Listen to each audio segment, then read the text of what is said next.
वशिष्ठ। वैराग्य राग के रसिक संतों की पावन सन्निधि को प्राप्त करिए, आप मुक्ति को प्राप्त कर जाएंगे, आपका कल्याण हो जाएगा, शोक नष्ट हो जाएगा।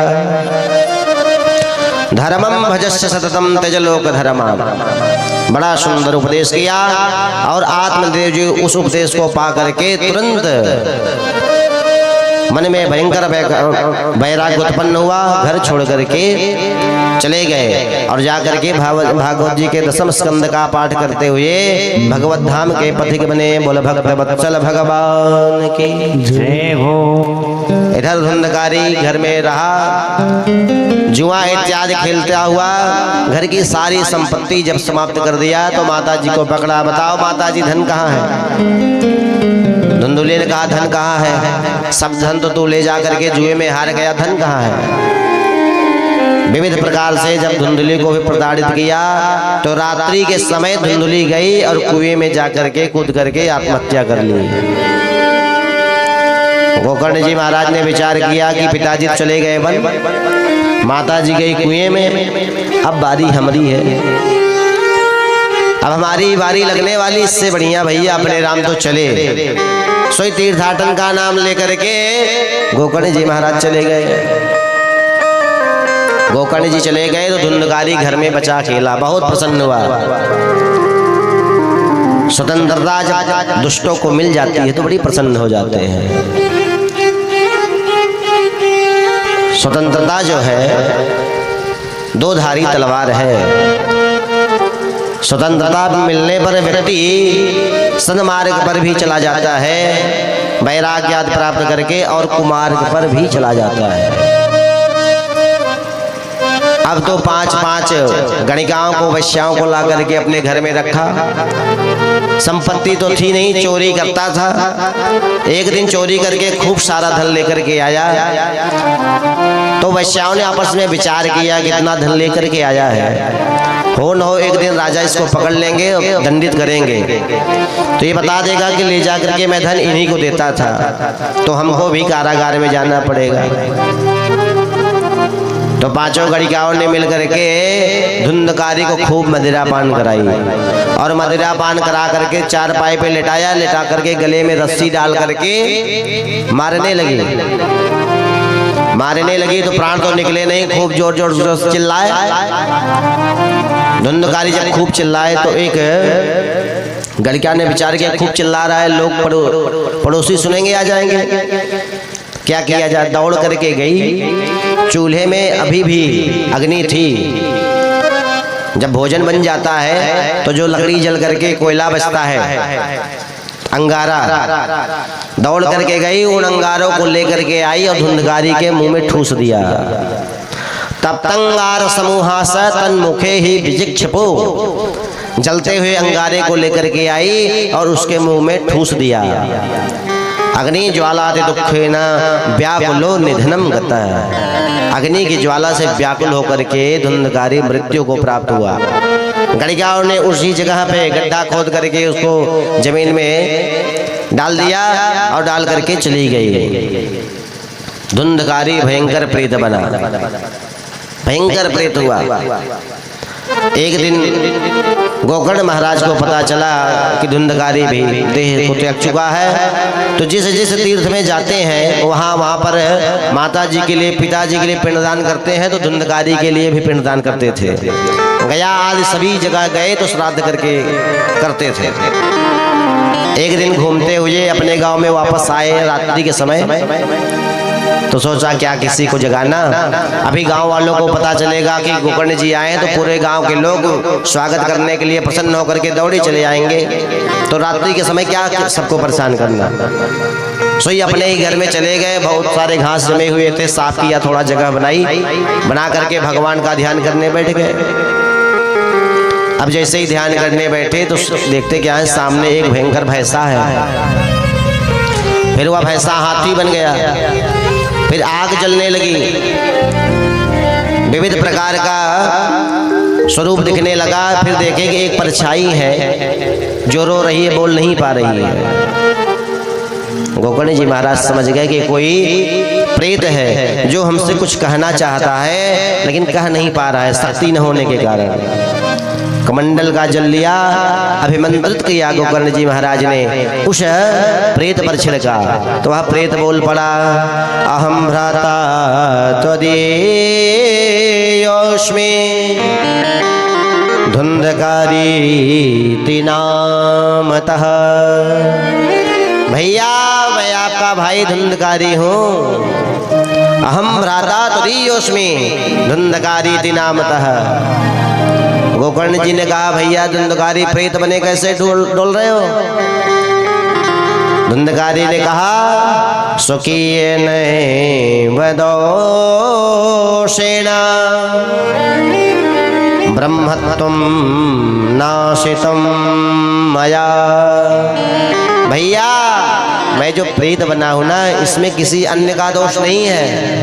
स्वकीयेन दोषेण, मैंने अपने ही द्वारा किए गए कर्मों के कारण प्रेतत्व को प्राप्त किया है, अपने ब्राह्मणत्व को नष्ट किया और मैं इतना कुमार का प्रतीक हुआ, कुमार्ग में लगा रहा, जिस कारण से आज मुझे प्रेत योनि प्राप्त हुई है। मेरी मुक्ति का उपाय करो।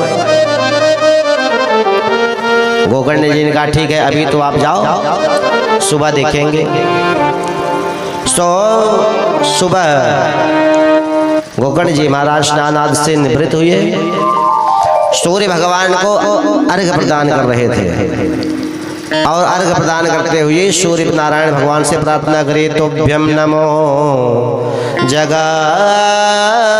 साक्षी ब्रूहि में मुक्ति है तो कम। सूर्य नारायण भगवान से प्रार्थना करी कि हे प्रभु, मेरे भाई की मुक्ति का साधन बताइए। सूर्य नारायण भगवान प्रसन्न हो गए और प्रसन्न होकर के बोल पड़े, श्रीमद्भागवतान् मुक्ति सप्ताहं वाचनम करो। भैया गोकर्ण, तुम्हारे भाई जैसे प्रेत की मुक्ति के लिए तो केवल एक ही उपाय है। क्या? श्रीमद्भागवतान् मुक्ति। श्रीमद् भागवत सुधा से ही धुंधकारी जैसे प्रेत की मुक्ति हो सकती है। सप्ताह वाचनम करो, सप्ताह विधि के साथ आप स्वयं वाचन करो, प्रेत को लक्ष्य बना करके, मुक्ति लक्ष्य बना करके करो, अवश्य मुक्ति हो जाएगी। तुरंत गोकर्ण जी ने कथा की तैयारी करी, सुंदर दिव्य मंच बना, उस पे स्वयं गोकर्ण जी महाराज आरूढ़ हुए, बैठे और कथा प्रारंभ हुई। समस्त गांव के लोग आकर के उपस्थित हुए। धुंधकारी प्रेत भी आया। अब प्रेत होते हैं वायु रूप में, प्रेत भी आया, सामने कथा श्रवण करने बैठा। सोई हवा चली, हवा का झोंका आया, प्रेत उड़ के दूर चला गया। फिर आकर के बैठा, फिर हवा चली, दूर चला गया। तो थक गया तो बगल में रखा हुआ था एक 7 गांठ का बांस, उसी के छिद्र में जाकर के बैठ गया। न यहाँ हवा लगेगी न उड़ के कहीं जाएंगे। और कथा प्रारंभ भई। सभी लोग बड़े आनंद से कथा श्रवण किए। पहले दिन की जब कथा समाप्त भई तो उस बांस की प्रथम ग्रंथि जो है फट गई। ऐसे ऐसे करके सूत जी महाराज कहते हैं, एवं सप्त दिनश्चैव सप्त ग्रंथि विभेदनम। 7 दिन जैसे ही कथा संपन्न भई, 7 गांठे चट चट करके फट गई और उस बांस के भीतर से एक दिव्य पुरुष प्रकट हुआ। मकराकृत कुंडल झलमलाता हुआ, पीतांबर धारण करके एक दिव्य पुरुष प्रकट हुआ और आकर के गोकर्ण जी महाराज को प्रणाम किया। प्रणाम करके कहने लगा, धन्यम भगवती वार्ता प्रेत पीड़ा विनाशिनी। धन्य है यह भागवत की कथा जो मुझ जैसे प्रेत का भी उद्धार कर दी। तब सब लोग जान पाए कि ये तो धुंधकारी है। इतने में भगवान का दिव्य विमान प्रकट हुआ। भगवान के पार्षद आए और करके धुंधकारी को विमान में बिठा करके ले जाने लगे तो गोकर्ण जी महाराज ने रोका कि भैया रुको, कहाँ जा रहे हो? भगवान के पार्षदों ने कहा कि भाई धुंधकारी ने भगवान की कथा सुनी है, इसकी मुक्ति हो गई है, हम इनको ले जा रहे हैं गोलोक, वैकुंठ ले जा रहे हैं। गोकर्ण जी ने कहा भैया इनको वैकुंठ ले जा रहे हो, यहाँ पे कथा तो सबने सुनी है, यदि कथा सुनने से मुक्ति होती है, वैकुंठ की प्राप्ति होती है, तो जितने लोग थे उतना अभिमान लेके आना चाहिए था, सबको लेके चलते। ये फल में विविधता क्यों? यदि कथा से मुक्ति हो रही है तो सबके लिए विमान आना चाहिए, लेकिन आप एक व्यक्ति के लिए क्यों लेकर के आए? यह भेद क्यों? तो पार्षदों ने कहा भैया यह भेद हमारी तरफ से नहीं होता है, हमारे ठाकुर जी की तरफ से नहीं होता है, ये भेद तो श्रोता स्वयं करते हैं। ये जो फल में भेद हुआ है इसके कारण श्रोता स्वयं है। श्रवणस्य विभेदेना फल भेदोत्र संस्थिता। श्रवण में इनके भेद था, इसलिए फल में भी भेद है। भाई यहाँ पे जितने लोग बैठे सबके मन में ये भाव थोड़ी था कि हमारी मुक्ति हो जाए।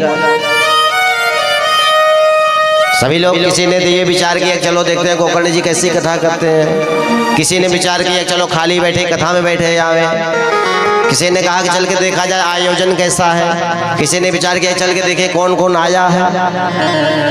प्रायः कथा में इसी के परवश होकर के श्रोता समुदाय आता है कि भैया न जाएंगे, 7 दिन की कथा है तो पांडे जी नाराज हो जाएंगे, हम नहीं जाएंगे तो वो कैसे हमारे यहाँ आएंगे, तो चलो न 7 दिन तो 2 ही दिन सही चले घूमे आवे। तो कथा तो सबने सुनी महाराज, लेकिन सबके मन में भाव ये नहीं था, सबके भाव अलग अलग थे। और महाराज सबसे बड़ी बात बताऊं कि जो कथा की शुद्ध पद्धति है उस पद्धति को किसी ने नहीं माना। कथा की पद्धति क्या है? तो कहते कथा जिस कथा को सुना जाता है, जैसे आप लोगों ने कथा सुनी तो जब घर जाने लगिए तो भगवान नाम का आश्रय लेकर के कीर्तन करते हुए जाना चाहिए, और जब भोजनाथ से निवृत्त हो जाइए तो बैठ करके चिंतन करना चाहिए कि आज हमने क्या क्या कथा श्रवण की। ये कथा श्रवण की शुद्ध पद्धति है। पार्षदों ने कहा महाराज किसी ने नहीं किया। श्रवणम तो कृतम सर्वे न तथा मननम कृतम। महाराज आपको देखने में लग रहा था कथा सबने सुनी है, लेकिन किसी ने नहीं सुनी। न तथा मननम कृतम फल भेद सतो जाता भवनादपि मानद। इसीलिए महाराज फल में भेद हुआ। प्रायः पल्ला झाड़ कथा सुनते हैं तो कहाँ से कल्याण होगा? कथा तो खूब सुनते हैं, बाद में जब जाने लगते हैं पल्ला झाड़ कथा का मतलब बता रहे हैं कि व्यक्ति कथा तो खूब सुने, अरे बहुत अच्छा महाराज जी बता रहे हैं, बड़ी अच्छी कथा कह रहे हैं, लेकिन जब जाने लगता है तो उसी पांडाल में अपने वस्त्र के साथ कथाओं को भी झड़क देता है कि महाराज जीवन में इतना टेंशन कम है कि आपकी तरफ से भी कुछ लेके जाएं सर पे। तो पल्ला झाड़ा उसके साथ कथा भी झड़ गई। आपन तेज संहारो आप व्यास जी अपनी कथा थामो, जब तक पांडाल में है तब तक ठीक है। तो पल्ला झाड़ कथा सुनने से कल्याण नहीं होता है। पार्षदों ने कहा भैया श्रवणम तो कृतम सर्वे न तथा मननम कृतम। किसी ने मनन नहीं किया, इस कारण से फल में भेद हुआ। अरे अब तो पूरे श्रोता समुदाय का मुंह लटक गया, पोल खुल गई ना। अभी यहाँ पे पता चल जाए कि भाई कितने लोग मन से सुन रहे हैं और कितने लोग औपचारिकता बस आए हैं, तो मुंह तो लटकी जाएगा। तो श्रोता समुदाय का मुंह लटक गया और धुंधकारी गजा वैकुंठ। गोकर्ण जी ने कहा, देखा सभी के मुंह लटके थे। गोकर्ण जी ने कहा कि भाई देखो, चिंता मत करो, पुनः कथा का आयोजन होगा। अब की बार सभी लोग सावधान होकर के कथा सुनना। अरे अब की बार तो भैया सारे लोग सावधान होकर के कथा श्रवण किए। और जैसे ही कथा संपन्न भई, गोकर्ण जी ने नाम संकीर्तनम यस्य सर्व पाप प्रणाशनम किया और भगवान का जयकारा लगाया। वैसे ही भगवान अपने पार्षदों सहित हजारों विमान लेकर के प्रकट हो गए। बोल भक्त वत्सल भगवान की जय हो। हजारों विमान लेकर के भगवान प्रकट भये और भगवान ने गोकर्ण जी को हृदय से लगा लिया। सूत जी महाराज कहते हैं, जैसे भगवान श्री राम समस्त अयोध्यावासी को लेकर के गए थे, किसी को छोड़े नहीं थे।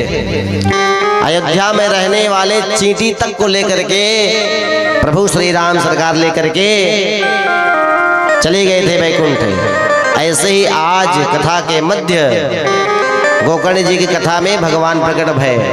सूत जी कह रहे हैं, अयोध्या वासिनः सर्वे, जैसे अयोध्या वासियों को प्रभु श्री राम लेकर के वैकुंठ गए थे, वैसे ही आज विमान प्रकट हुआ। अयोध्या वासिनः पूर्वम यथा रामेण संगतः तथा कृष्णेन तेनैता गोलोकम योगी दुर्लभम।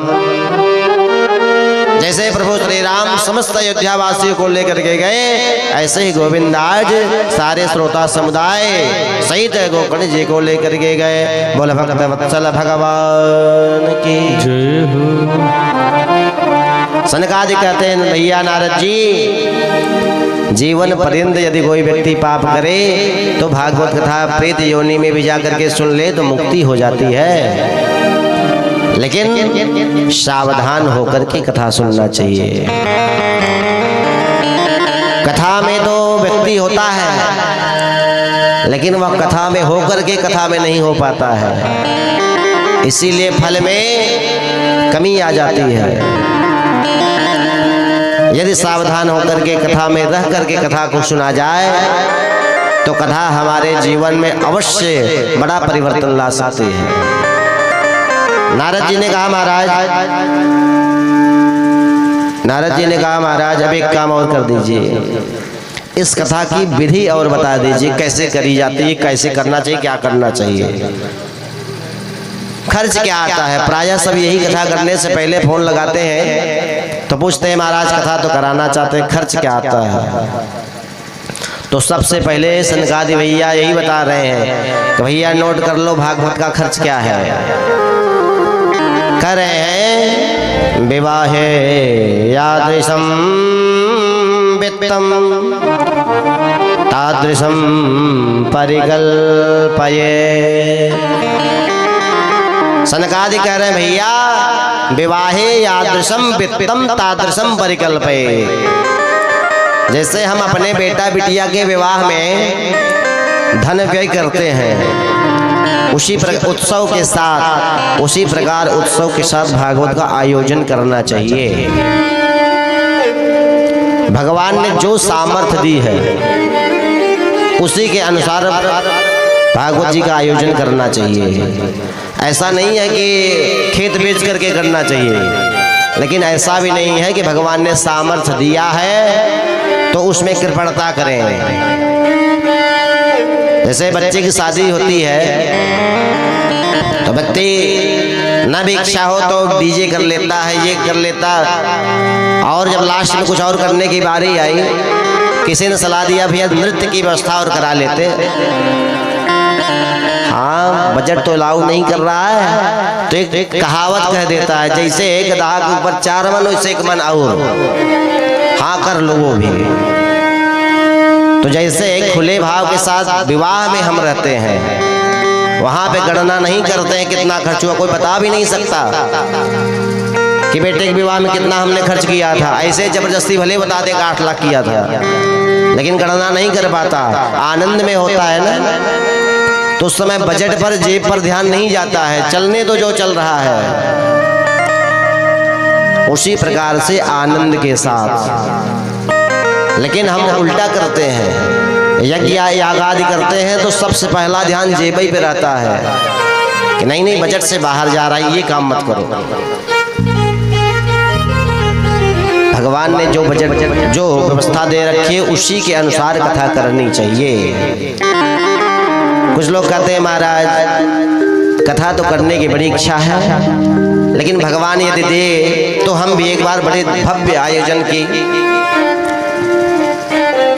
आकांक्षा रखते हैं, बड़ा भव्य आयोजन करना चाहते हैं, लेकिन भगवान एक बार दे।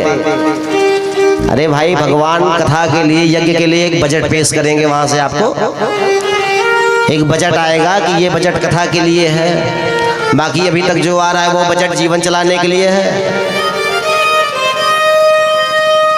भगवान ने जो दे रखा है, जितना दे रखा है, यदि भगवत कृपा से मन में भाव है तो उतने में ही करना चाहिए। भगवान अलग से बजट नहीं देते हैं। यदि आप चल करके, बढ़ करके, 4 कदम बढ़ करके आए, आपने अपने ही कार्य में से थोड़ा हाथ बटोर करके कि भाई घर के खर्चे कम करो, कथा इस साल करेंगे, तब भगवान समझता है नहीं भाई इसको और बजट की आवश्यकता है, तब भगवान देता है। यदि आप बजट पास करवाने के चक्कर में लगे रहेंगे कि बजट पास होगा हमारा, खाते में आ जाएगा तब कथा सुनेंगे, तब खाते में आता रहेगा तब आप सुन चुके हैं। बोलो भगवत्सल भगवान की जय हो। उसके बाद सौनकादि कहते हैं भैया व्यास, वक्ता का चयन बड़ी सावधानी पूर्वक करना चाहिए। बोले कैसे? मान लीजिए सनकादि विचारो भैया करें, मान लीजिए कि बारात बड़ी सुंदर हो, आपने बड़ी भव्य व्यवस्था कर दी, बहुत सुंदर है, संगीत के मर्मज्ञ भैया आपने बुलवा लिए, साउंड सिस्टम सब कुछ बड़ा बढ़िया कर लिया, वक्ता ही गड़बड़ हो जाए तो? जैसे बारात तो बड़ी सुंदर हो और दूल्हा ही गड़बड़ हो तो बारात की शोभा तो दूल्हे से है। तो करें वक्ता का चयन बड़ी सावधानी से करना चाहिए। यहाँ सौंदर्य की बात नहीं कर रहे हैं कि बड़ा सुंदर वक्ता चुनना चाहिए। सनकादि चारों भैया कह रहे हैं वक्ता कैसा होना चाहिए, ध्यान दीजिए। विरक्तो वैष्णवो विप्रो वेद शास्त्र विशोधकृत। वक्ता कैसा होना चाहिए? करें विरक्तो, विरक्त होना चाहिए। विरक्त का आशय यहाँ पर ये नहीं कि सन्यासी बाबा हो जो घर द्वार छोड़ करके मठ बना करके चित्रकूट में रह रहे हो।